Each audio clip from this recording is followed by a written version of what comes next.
Bismillahirrahmanirrahim. Assalamualaikum warahmatullahi wabarakatuh. Kali ini saya akan membahas tentang harapan. Harapan sebagai solusi hidup.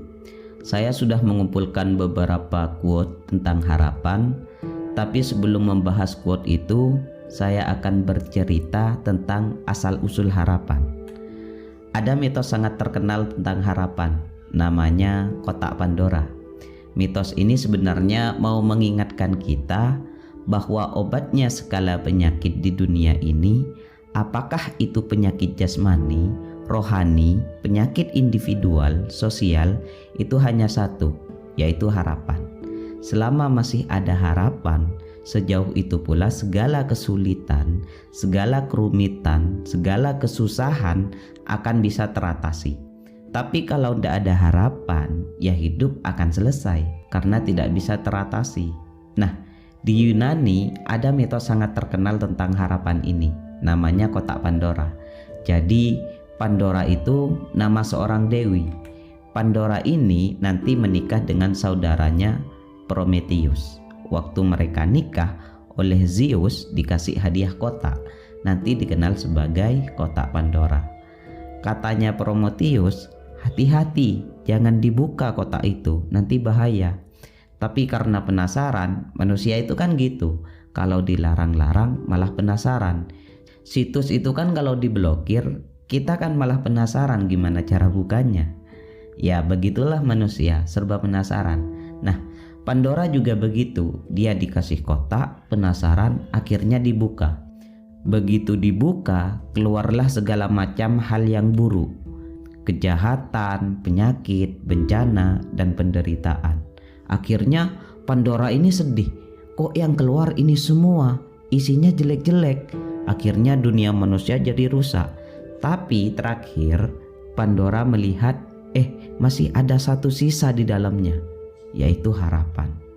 Nah, itu indahnya gaya bercerita mitos untuk menunjukkan bahwa apapun kesulitan kita, apapun kerumitan hidup kita, jangan khawatir. Asal kita masih punya harapan, maka bisa terselesaikan. Jadi kuncinya ada dalam harapan. Oke, baik. Terus dari mana lahirnya harapan itu? Pertama, harapan itu ada karena memang sudah anugerah dari Allah. Jadi pada dasarnya setiap manusia mempunyai harapan. Manusia yang tanpa harapan berarti ia telah mati dalam hidup. Orang yang akan meninggal sekalipun mempunyai harapan, biasanya berupa pesan-pesan kepada ahli warisnya. Jadi harapan memang dorongan fitrah. Dia anugerah Allah yang hanya dimiliki oleh manusia. Binatang, tumbuh-tumbuhan itu yang tidak punya harapan apa-apa. Kambing itu yang tidak punya cita-cita. Besok kalau aku besar pengen jadi kambing yang berguna bagi bangsa Indonesia. Tidak ada kambing yang begitu. Yang punya harapan hanya manusia. Jadi fitrahnya, kodratnya manusia itu ya bercita-cita, berharap. Yang kedua, harapan lahir karena kebutuhan. Karena kita ingin survival, karena kita ingin aman, karena kita ingin mencintai atau dicintai. Kebutuhan untuk status, kebutuhan aktualisasi diri. Dari sini kan muncul harapan-harapan. Jadi harusnya secara fitrah manusia itu berharap. Manusia itu kalau pakai bahasanya komputer, program yang kompatibel. Untuk hidupnya manusia itu adalah program harapan, bukan program keputusasaan. Kalau kita menginstal keputusasaan, harusnya clash, bertentangan dengan hidup kita. Jadi orang-orang yang pesimis, putus asa, itu sebenarnya menyalahi fitrahnya. Makanya Allah tidak suka sama orang yang putus asa. Oke, nah sekarang coba kita masuk ke quote-quote tentang harapan ini.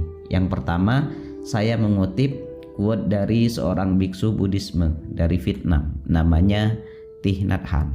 Kata dia, harapan itu penting karena bisa membuat saat ini tidak terlalu sulit untuk ditanggung. Jika kita percaya bahwa hari esok akan lebih baik, kita bisa menanggung kesulitan hari ini. Jadi begitulah kalau kita punya harapan, enak hidup ini. Untuk itu kita jangan putus asa dengan situasi kita hari ini. Karena ketika kita tidak putus harapan, seberat apapun yang kita tanggung hari ini, rasanya akan ringan. Kenapa? Tenang aja. Besok enak kalau harapan kita terpenuhi. Kalau tidak terpenuhi, ya berharap lagi. Intinya selama kita masih punya harapan, masih enak. Jadi tanggunglah kesulitan hari ini dengan harapan. Misal hari ini kita tidak punya uang. Nggak apa-apa sumpah sekarang, toh saya masih sehat, masih bisa bekerja, masih nikmat ketika makan. Insya Allah besok-besok kaya juga. Nah, ketika kita berpikir seperti itu, artinya kita masih punya harapan. Dan hidup kita akan lebih enteng ketimbang orang yang tidak punya harapan dan mereka posisinya sama seperti kita. Oke, lanjut. Ini ada quote dari Najwa Shihab. Ya, kita kenal lah siapa beliau. Katanya Najwa Shihab, berbuat untuk sebuah harapan yang tidak lagi dikeluhkan tetapi diperjuangkan. Jadi kalau kita sudah punya harapan, ya wujudkan harapan kita. Jangan lagi mengeluh tapi perjuangkan. Terus ada quote dari Desmond Tutu. Beliau seorang rohaniwan sekaligus seorang aktivis hak asasi manusia.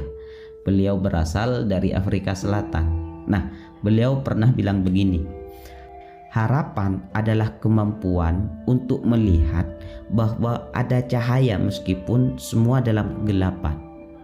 Jadi kalau kita hari ini sedang dalam serba kekurangan, banyak masalah, banyak hutang, itu kan ibarat kita berada dalam kegelapan. Nah, dalam kegelapan ini, dalam masa sulit ini, tentu kita harus menemukan cahaya. Apa cahaya itu? Ya harapan. Jadi dalam hidup kita harus mampu membangkitkan harapan ketika sedang dalam tekanan-tekanan. Jangan malah kita putus asa. Ya makin gelap hidup kita. Untuk itu temukan cahaya meskipun dalam kegelapan. Lanjut, ini dari Stephen Hawking. Beliau ahli fisika teoritis dari Inggris. Secara fisik beliau memang tidak sempurna, tapi beliau cerdas banget, karya-karyanya banyak sekali. Coba deh cek di Wikipedia. Nah, ini foto beliau pada tahun 2008 ketika memberikan kuliah pada hari jadi ke-50 NASA. Oke, jadi Hawking ini pernah bilang begini, andaikan harapan seseorang diturunkan hingga titik nol, orang akan benar-benar menghargai semua yang dia miliki saat ini. Wah, ini luar biasa. Ini nasihat buat kita.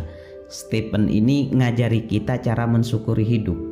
Bahwa hidup kita yang kita klaim sangat memberatkan, bahkan sampai bilang bahwa Tuhan itu tidak adil, ini bisa jadi jawaban. Kenapa? Karena meski hidup kita serba sulit, maka semakin sulit juga untuk tidak bersyukur. Misal, alhamdulillah saya masih bisa makan apa saja tanpa ada pantangan apapun.